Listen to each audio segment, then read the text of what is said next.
Dear students and other YouTube viewers, Assalamu alaikum to all of you. The topic that I have chosen for you today is nation building and its problems. It is a lecture meant for the students of political science of class 12th. You may be knowing that our country, India, became a free nation on 15th August 1947 after having experienced colonial rule for about 200 years at the hands of the imperialist British. When British left India on 15th August 47, India became a free nation. It was really a moment of celebration. Nobody seemed to be in a mood of gaiety and celebrations, but freedom came with some pain, as country was partitioned and another country, namely Pakistan, came into being as a new nation on the face of the globe. While waiting for midnight, Prime Minister Nehru in his speech on this occasion said, "Long ago we had made a trust with destiny, and now the time comes when we shall redeem our pledge, not wholly or in full measure, but very substantially." As the clock struck midnight hour, when the world sleeps, India will be awakened to life and freedom. A moment really comes in history when the whole nation will be celebrating and we step out from the old to the new, when an age ends and when the soul of a nation long suppressed finds utterance. On the eve of independence, the country was bleeding because millions left Pakistan towards India, fearing persecution at the hands of majority community there, and came into India. Similarly, millions left India towards Pakistan because they feared persecution at the hands of majority community in India. The main problem is that the nation faced on the eve of independence was political consolidation and nation building.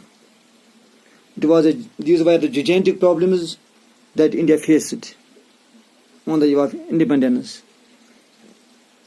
As already told you, that the large-scale criminal violence that took place at the time of partition, especially between the Muslims, as the seeds of hatred were already sown by the British in India to continue their rule. This problem of criminal violence and the influx of millions of refugees from Pakistan brought with them the colossal problems. While this was going on, Jammu and Kashmir was invaded by the foreign forces. This problem was made further complicated by the problem of reorganization of states and conflicts over linguistic identity.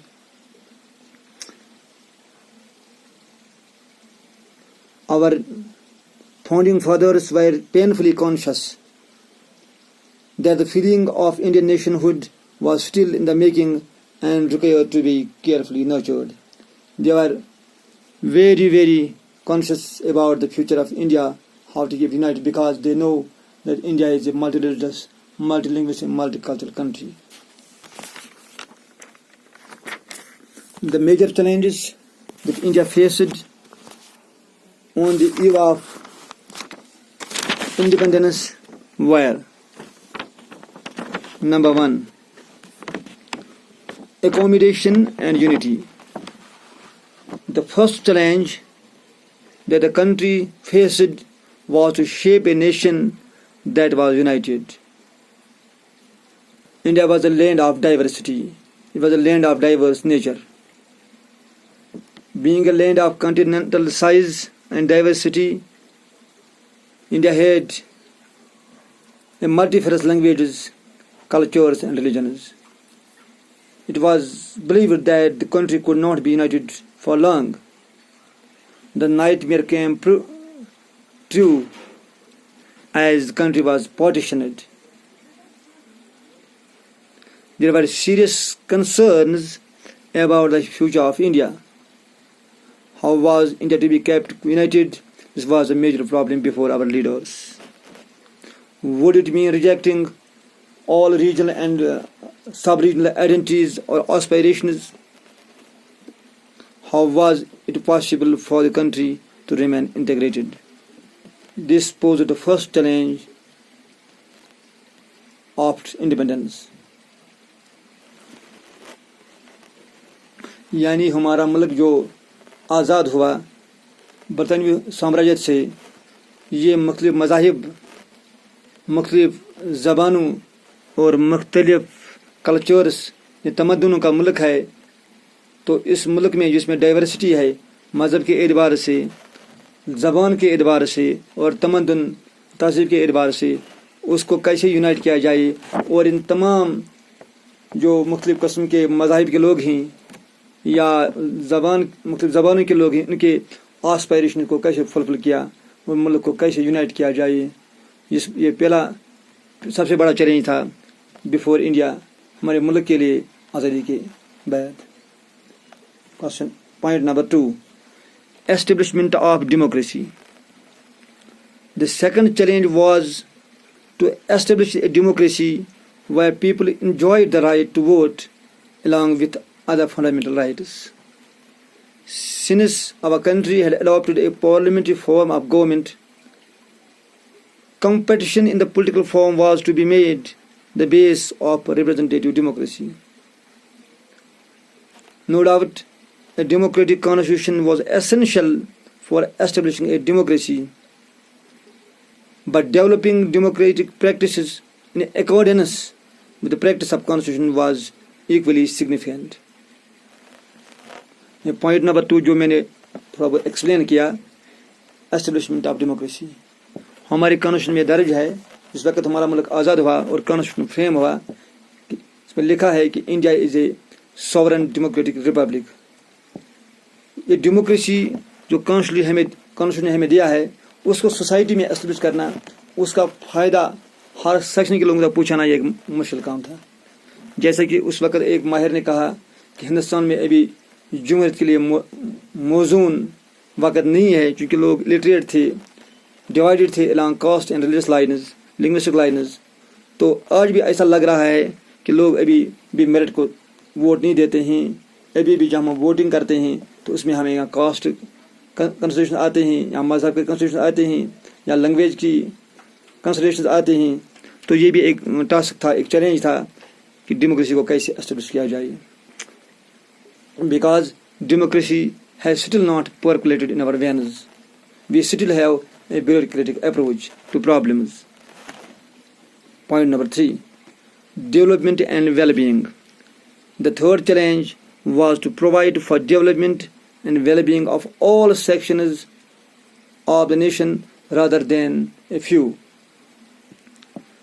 Principle of equality to all was to be applied with special protection to socially, educationally, culturally and economically disadvantaged groups, or those groups who have remained behind the other groups economically, socially, culturally and educationally.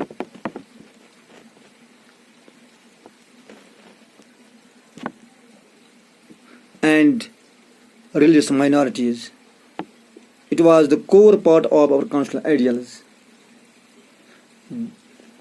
These provisions were given in directive principles, but the question is how to make these effective so that the benefits of the government efforts will reach to all sections of the country, especially to the downtrodden sections who are lagging behind educationally, economically, culturally and emotionally. So The problem was how to be made these principles effective to solve the problems of poverty and economic development. This was another big challenge that nation faced on the eve of independence.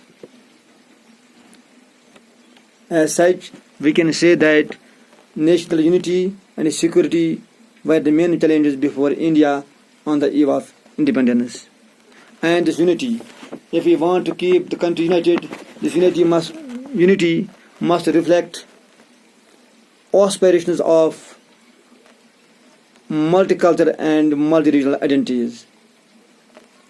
We have to keep the country united. At the same time, we have to work for the development, for the progress of all citizens of the country, irrespective of caste, color, creed, belief, skin color, etc. I think the students, it is enough for today because the poor network will not allow us to discuss the topic for a long time. Khuda Hafiz, stay home, stay safe.